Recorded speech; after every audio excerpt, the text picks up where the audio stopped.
You are listening to the Built to Grow podcast. All right, welcome back to the Built to Grow podcast. I'm your host, Tim Lyons, in studio, joined as always by Randy Angston. What's up, man? Hey, brother. Just a lot, man. A lot's going on. To be honest with you, there's a lot going on. It's a busy time of year for sure. Yeah, busiest time that I've had in a while. Yeah, we got a lot of moving parts, that's for sure. A few different projects across, different areas, which is cool and exciting. Yeah. I'll share. I'm going to share not a win but a loss. How about I'll share a loss with everybody. I want to give you guys some real inside the four walls of what's going on here. But before I do that, we've got a CLA workshop that's just announced. It's December 3rd and 4th. Is that a Thursday, Friday? Thursday, Friday, 3rd and 4th. third and fourth. How do they get info on that? www.winninggym.com/workshop. Okay. If you're interested in that, and we talk a lot about automation and systems, and the CLA is your ticket to freedom in your gym. So let's talk about not freedom. Okay, so we're growing, right? So we had one of our coaches, he's been trying to become a firefighter. At the gym level. Yeah, I'm talking Pulse here. Yeah. So talking about Pulse, I'm going to give you guys some it's not all rainbows and butterflies sometimes, and some of those that are in some of our groups know some of what's going on, but hell, I'll share it with you guys so you can get a little laugh. Honesty and transparency. Yeah. So we had a coach that had been here for a couple of years. He's been trying to be a firefighter. He finally got accepted to the academy. In fact, he got accepted to 2 academies, and he got to choose the one. There you go. So he was excited. So he ended up moving on and doing that. And so we had another coach kind of backfill him. This was like 2 months ago. No, 2 months ago. And the new guy comes in, and he's doing great. Clients love him. He's, full slate of clients because he took over for the other coach, and so everything's great. So it's, he's working out well. And we still need another coach because we're growing again. We're starting to get busier again. We kind of scaled down during the shutdown, and we're scaling back up again. Mm-hmm. New clients are coming in, a lot of old clients coming back. That's all great. So we interview several interviews. This new guy, so this is coach, number 2 here. He's excited. He comes in, blows us away with his enthusiasm. And one of our processes here is that our current coaching staff will always interview the new coach. Mm-hmm. And we got to get a buy-in because it's a team. And so this new coach comes in, they all love him, and he does great in we call it a practical, interview where he actually trains the trainers, and then we have him work out with some of our clients in our, in our boot camps as well as our semi-private training to get a feel. This is all before he gets hired. So, we hire him, and not even 2 days after we hire him, the coach that took over for the firefighter guy comes to us and says, "Hey, I want to put my 2 weeks in." We're like, wait a minute, what do you mean we put your 2 weeks in? He's like, well, with this guy we just interviewed, I just realized how passionate he is about training, and I just kind of had an epiphany, and that's not me. Like, I'm not this guy. So he, while he was interviewing this other guy, he decided that personal training wasn't for him after being in that position. Yeah, let me let you know that coach had applied to work with us 3 different times when he had openings. Fought for position here. He fought it. He finally got it, and then he decides to change his mind. So we're like, so now we got to hire another coach. Meanwhile, the enthusiastic guy comes in 2 days onto the job. He ends up getting in a big argument, says, "This is dumb. I don't like the way you're doing this, and we need to be doing that." And we're open to conversation, but he's like, get in Zach's face, and I'm doing a webinar in this podcast studio, and Zach comes flying in. He's like, "Dude, we got to get this guy out of here." So we had to fire him 2 days on the job. You went from well-staffed to 911. Yeah. So now Zach's freaking out, and I'm trying to help out there. But we just had an interview. Somebody actually Yep. She was actually really good. Awesome. And we're gonna bring her in for a practical set. Anyways, that was the chaotic last couple of weeks, and so I've been pulled back and forth. But what the heck's going on? Yeah, it can't always be Christmas, And I'm talking to a lot of gym owners out there that have open positions. They're like, is nobody want to work anymore because they can't get applicants, they can't find good people, and it's like, what's going on? So I don't know if this is a industry-wide thing. I you know what's weird? I mean, obviously we're exposed. I mean, that's the world that we play in. Mm-hmm. I would, if somebody could put together like a vetting system for quality personal training leads and have it for like a locale, it would be. I think that would be a moneymaker, like a headhunter specifically for fitness trainers. You know, I think about that, but at the same time, there's not always openings, right? So Well, sure. you only need that service like once a year, maybe. Well, yeah, but maybe you just opt in when you need that person. But at the same time, like they have a lot of They have a revolving pool. They have a pool pool. of people that are looking to be placed. Because I mean, we talking with clients and gym owners. I mean, we know the difficulty of sourcing good quality employees. Mm-hmm. It's always a need, and this industry seems so finicky, flaky. You know, if there was a group of professional quality applicants that somebody could instantly just go to and go, yep, Yeah, headhunter yep, service. or you know, hey, I need, yeah, I mean, you pay, you know, they get paid based on employment or something like that. Like in this industry specific, I think that would be yeah. a huge help. I think so too. I mean, when you need it, it's Yeah. like right now, I'd be calling them. Yeah, exactly. And we know, I mean, we've talked with, I mean, even our local, the gym owners that we've worked with and that we know. I mean, how many times have Jeff or Rita or, you know, some of the local gym owners hit us up like, hey, do you know anybody? We're you know, we're not competition essentially, but we're, you know, we support each other back and forth. Like if we had quality leads out to their side of town, we could help them, but it's hard. Yeah. I mean, it's, you know, Scottsdale is kind of like a mini LA. Everybody's a personal trainer in the back pocket. Yeah, it's But a hobby. not enough professionals looking to make a career out of fitness. So there's a little something that's been dragging me around, but so that we're working on that. We got our land deal going on. That's still in escrow, and hell, we got more stuff. So it's good. It's good and bad. Just got named to the Keep Advisory congratulations. group, so that they call it the PAG. Apparently, this is the top 15 partners in Keep that, you know, we're on an advisory group, and we get to let them know about the product and get first access to stuff, and, you know, have a voice to the company, and that's cool. It's one of the things I've appreciated about Keep is how willing they have been to listen to our feedback. They always have, yeah. And I mean, we've seen a lot of the things that we've fought for over the years of using them. You know, as you become a partner, it's become apparent that that feedback is being heard. Yes. I mean, those specific needs are starting to come. We're starting to see them quarterly. Like we get 2 or 3 more of the things that we've been looking for Like, every time. Look at this. Yep. Yeah, and knowing software now a little bit deeper because we're developing something, it's not quick. No. It's not quick, and when you do a release, it could break something And else. that's So the beta, the alpha, the testing is just as imperative as, you know, the development side. It's, I know. Yeah. I know. So I've got appreciation for those guys, and I mean I know I can't get too frustrated with them. exactly. We want everything to be awesome and have, you know, like even when it comes to the stuff that we use, some of that stuff's not fully available all the time, and when it breaks or when it's not 100%. We kind of have to bite our tongue saying, you know, we're blessed to have the opportunity to play with it at all, let alone it's not fully functional yet, you know. there you go. But All right. that's a good segment because we just wrapped up a big workshop. That's right. We did. Yesterday had 26 gyms on a Black Friday workshop. This was the Black Friday workshop was to help gym owners prepare for their big Black Friday campaigns. Mm-hmm. And I'm looking for some home runs here. You know, nothing's proven. Well, it's been proven over the years, but nothing's like real until it happens. It's marketing. It's still always Yeah. somewhat of a risk, right?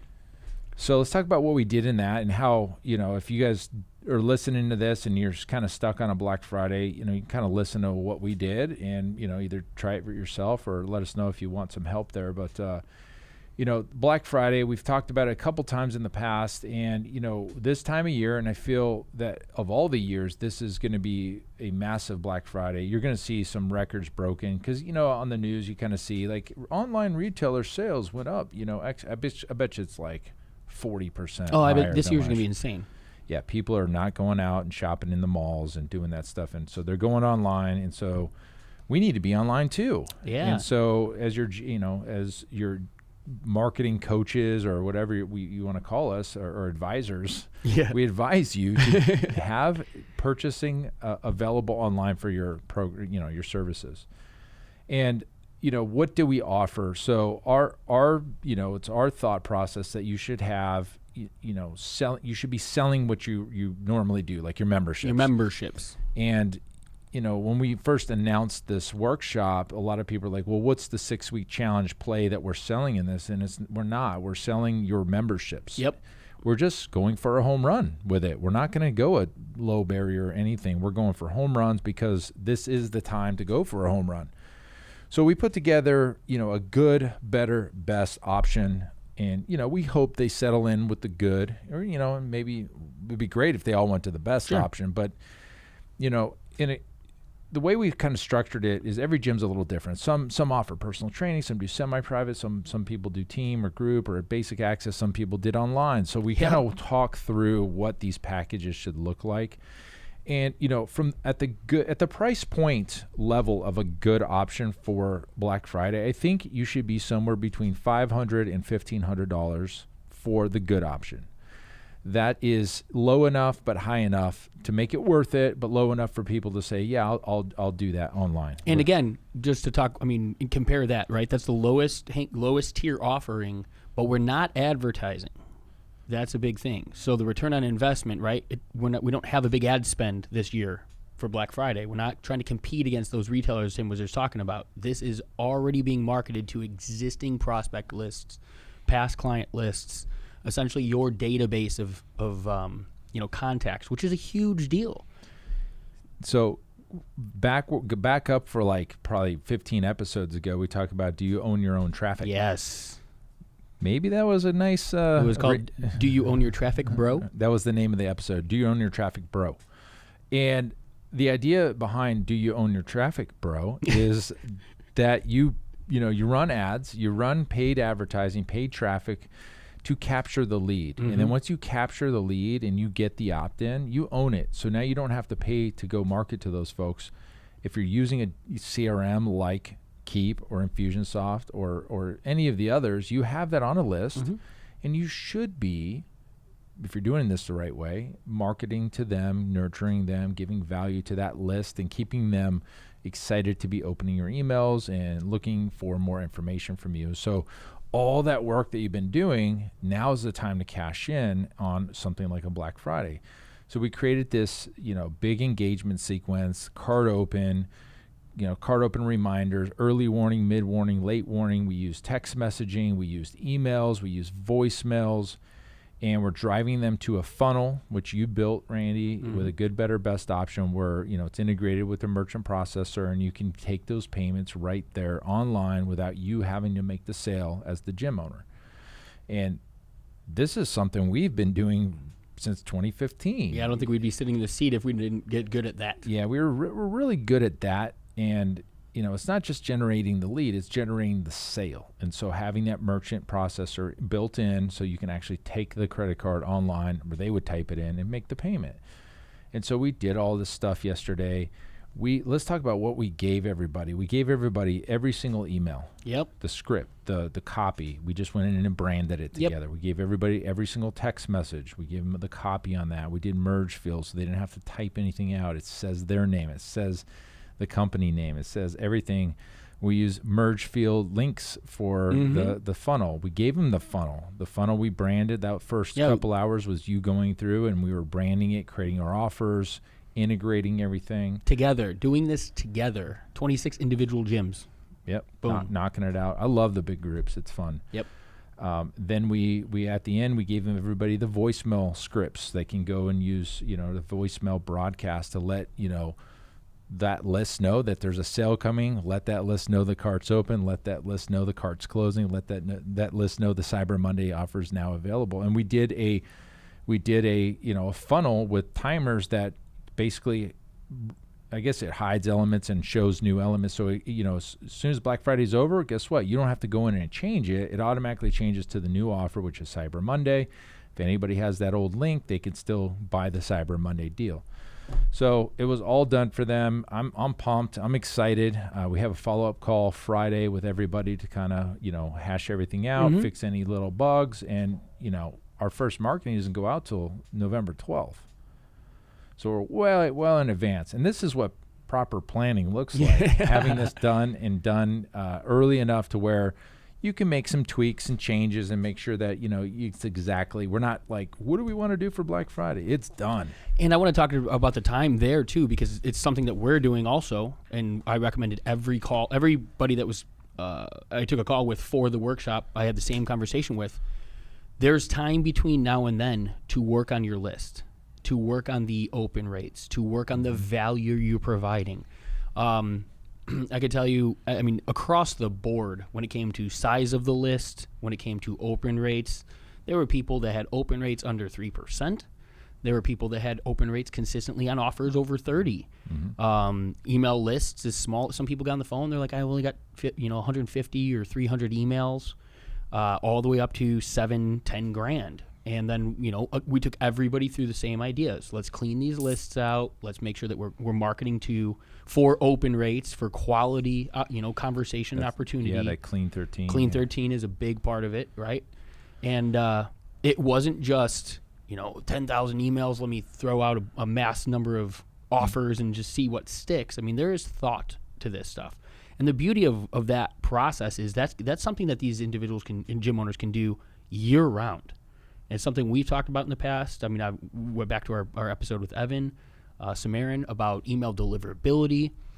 This isn't just guesswork anymore. This isn't just, hey, cool, here's a marketing plan that you could run for Black Friday. I mean, these are all tried and true changes to a business that should be implemented, not just this campaign, but every day that you market, everybody that comes into your CRM, you should be cleaning those emails out. You should be looking at when the last time emails were opened by individuals, because you don't want to be pitching somebody who hasn't opened up an email in 90 days.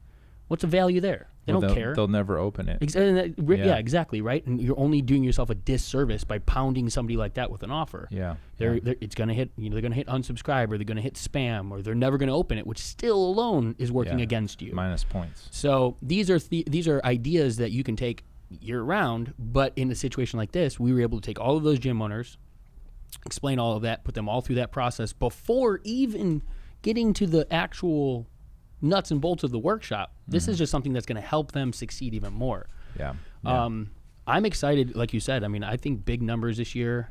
I want to see who does it. I want to see that 6 figures. It'd be a kick-ass 6-figure one. No marketing spend at all. Obviously, whatever you spent on marketing to get those leads, and now they're there, and you don't have to spend any more money. Oh my gosh! What? So driving in some big revenue. So there was guys. It was funny because we ran this campaign last year with just a small group, and they all bought it last year, the ones that did it, and they made 30, 40, 50,000 from this last year. And when we re-announced it again, they're like, hey, can I buy in again? I'm like, well, you kind of have it, but is it different? And I'm like, absolutely, it's different. And so Bobby, he definitely bought it, and he goes, dude, that was so worth the extra investment. This is so much better than it was last year. And I'm just thinking, how much better than 40,000 is he going to do? That's the thing that, like, I'm excited. I mean, we run marketing every day. That's what we do for our businesses, and we obviously help others. I don't think that there's something all year that makes me as excited to see, because it's the immediate gratification everyone wants in a campaign, but Black Friday has the opportunity because the marketplace is ready to buy for it. Yep. And that's what people need to understand on trying to sell gym memberships all March or what, when it's not the focus of the marketplace. It's a harder sell. Right now we've got a list of people that are buttered up, ready to buy. It's so cool to watch the services that they're looking for, the offers there. It's perfect. And then they're greased up and slipped in. Yep. Yeah. Slip it in. That's nice. So, well, that's it for this episode. But I'm looking forward to a recap, somewhere around early December to talk about what everybody did. And before I do that, one thing to note is there were some questions in our workshop, and you're probably having these same questions, like what do I offer for Black Friday? Go with our recommendation of good, better, best, and go with our recommendation of a home run. Yes. If the home run, you don't hit a home run, that's what Cyber Monday is a downsell for. The Cyber Monday offer should be a 30-day or less offer for, half off, and everybody that's listening is willing to do that because it gets them in the door, and they've already got, maybe they paid 50% of what the normal rate is, but you've got them in there. They've got skin in the game, and it wasn't a home run, but cool. Now you can hit a home run after that trial's over. Well, not only that, but I mean, it's still a paid trial, and I guarantee half of you listening are running some sort of free 14, 21, 30-day trial right now. You have no skin in the game with most of those individuals. Even that time of year, people will be happy to buy a 30-day trial for $50, $150, maybe. I mean, some of these guys are going all in at like $299 for, and even though it's a 30-day, big offer, it's your opportunity to over deliver and win the business of these individuals. Yep. So awesome. Stay tuned on that, guys. If you haven't done your Black Friday campaign yet, get on it. You still have time. I'm not certain we're going to be doing any more workshops because that was a big, it's a robust workshop. We do have the recordings. I don't know if we're going to give those out, but let us know if you have interest. If you have interest, we'll work something out, figure something out to get you guys a Black Friday campaign. But get ready to crush, guys. Until next episode, keep changing lives. We'll see you. Bye.